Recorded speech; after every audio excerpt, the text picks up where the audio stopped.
Warahmatullahi wabarakatuh. Alhamdulillahirrabbilalamin. Puji syukur atas kehadirat Allah Subhanahu wa taala. Selawat beriringan salam kepada Nabi besar Muhammad sallallahu alaihi wasallam. Allahumma sholli ala Muhammad wa ala ali Muhammad.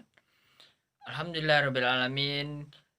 Kembali lagi kita bersyukur telah diberikan kesempatan untuk bisa tampil walaupun dari media sosial kita masing-masing.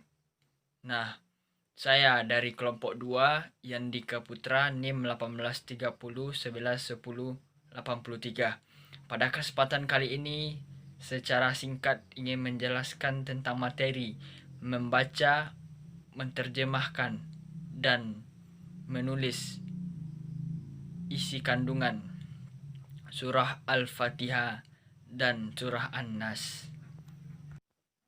Membaca surah Al-Fatihah. Bismillahirrahmanirrahim. Alhamdulillahi rabbil alamin. Ar-Rahmanir-Rahim. Maliki yaumiddin. Iyyaka na'budu wa iyyaka nasta'in.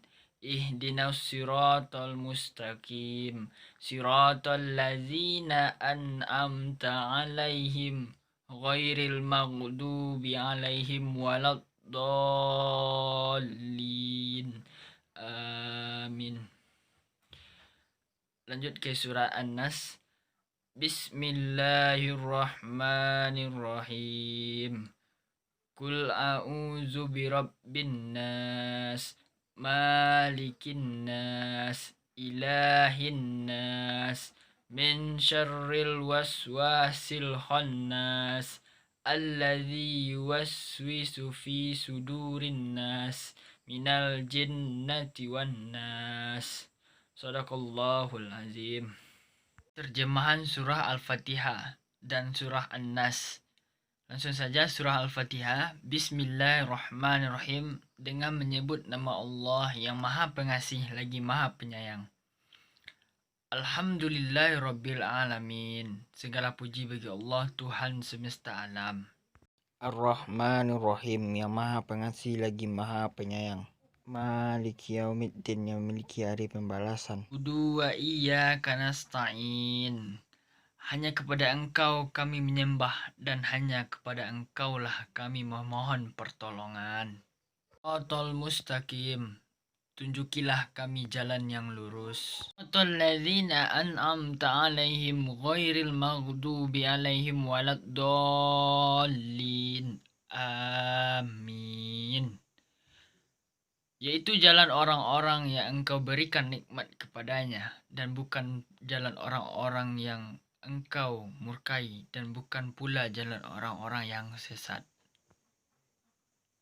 Amin. Perkenalkanlah ya Allah. Bismillahirrahmanirrahim. Dengan menyebut nama Allah yang maha pengasih lagi maha penyayang. Qul a'udzu birabbin nas. Katakanlah aku berlindung kepada Tuhannya manusia. Malikin nas, rajanya manusia. Nas, Tuhannya manusia.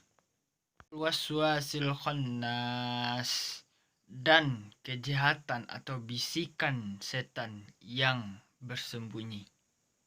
Waswisu fi sudurin nas, yang membisikkan kejahatan ke dalam dada manusia. Jinnati wan nas, dari golongan jin dan manusia. Itu isi kandungan surah Al-Fatihah dan surah An-Nas. Baiklah, yang pertama surah Al-Fatihah. Surah Al-Fatihah yang berisi 7 ayat yang diturunkan sebelumnya kepada Nabi Muhammad SAW ketika hijrah, yang disebut juga dengan Ummul Quran atau induknya Al-Quran. Disebut Ummul Al-Quran karena ketujuh ayat tersebut kandungannya merupakan intisari dari Al-Quran secara keseluruhan.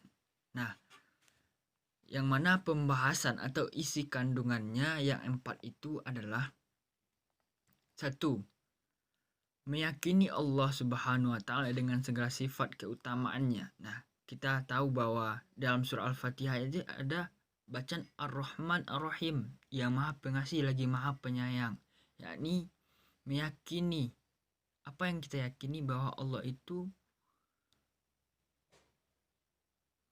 memiliki sifat keutamaan. Nah, yang kedua apa? Meyakini bahwa Allah Subhanahu wa Ta'ala telah mencurahkan kasih sayangnya dan menciptakan serta mengatur alam semesta, karena Allah Subhanahu wa Ta'ala adalah penguasa dari alam semesta ini. Nah, kita tahu bahwa Allah Subhanahu wa Ta'ala menciptakan bumi dan langit beserta isi-isinya tanpa bantuan siapapun. Makanya bahwa kita wajib meyakini bahwa penciptaan Allah itu benar-benar adanya, dan Allah lah yang maha penguasa, maha pencipta. Yang ketiga apa? Yaitu meyakini bahwa hanya Allah yang mengetahui dan menentukan hari akhir. Hari akhir itu hari hancurnya, hari berakhirnya alam semesta ini. Bahwa itu adalah rahasia dari Allah Subhanahu wa Ta'ala. Kita hanya tahu bahwa berakhirnya alam semesta ini itu ditunjukkannya dengan berbagai tanda-tanda, yaitu disebut dengan kiamat sugro dan kiamat kubro. Nah, yang keempat apa? Isi kandungan dari Al-Fatihah ini, hendaknya manusia hidup dengan mematuhi segala perintah dan menjauhi segala larangan Allah Subhanahu wa Ta'ala. Siratal ladzina an'amta 'alaihim ghairil maghdubi 'alaihim waladdallin. Amin. Kita minta kepada Allah bahwa berikanlah nikmat. Jangan diberikan berupa cobaan kepada orang-orang sebelum kita. Nah, kita mengaminkan, mengiyakan bahwa kabulkanlah ya Allah. Kabulkannya apa? Berikanlah nikmat kepada kita semua.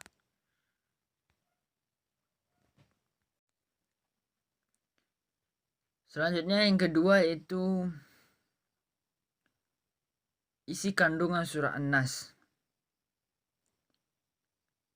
Apa isi kandungan yang pertama dari surah An-Nas? Yaitu surah An-Nas mengandung istiazah atau permintaan perlindungan kepada Allah Subhanahu wa Ta'ala dari segala kejahatan iblis dan bala tentaranya yang dapat melalaikan manusia dengan menebarkan was-was pada diri mereka. Nah, yang kedua apa? 3 ayat pertama surah An-Nas menunjukkan 3 sifat bagi Allah Subhanahu wa Ta'ala, yakni yang pertama yaitu rububiyah, yang kedua mulkiyah, dan yang ketiga uluhiyah. Sifat rububiyah didahulukan karena mengandung makna penjagaan dan pemeliharaan. Tepat untuk al-idzah atau permintaan pertolongan tadi. Lalu mulkiyah menunjukkan bahwa tidak ada pertolongan kecuali dari Allah. Setelah itu Allah menyebutkan uluhiyah untuk menjelaskan bahwa dialah yang berhak disembah. Yang ketiga yaitu 3 sifat ini sekaligus menunjukkan bahwa hanya Allah lah Tuhan pemelihara dan pencipta. Dialah yang merajai dan menguasai manusia, serta hanya dialah yang berhak disembah oleh manusia.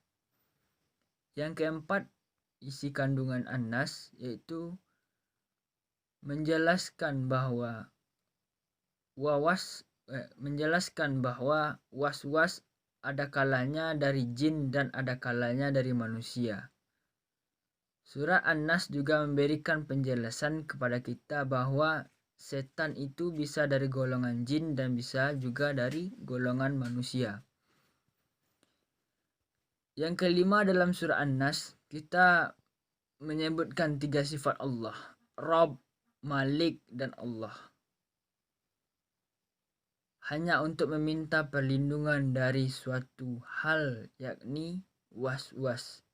Demikian ini karena pentingnya keselamatan agama jauh lebih penting daripada keselamatan jiwa raga.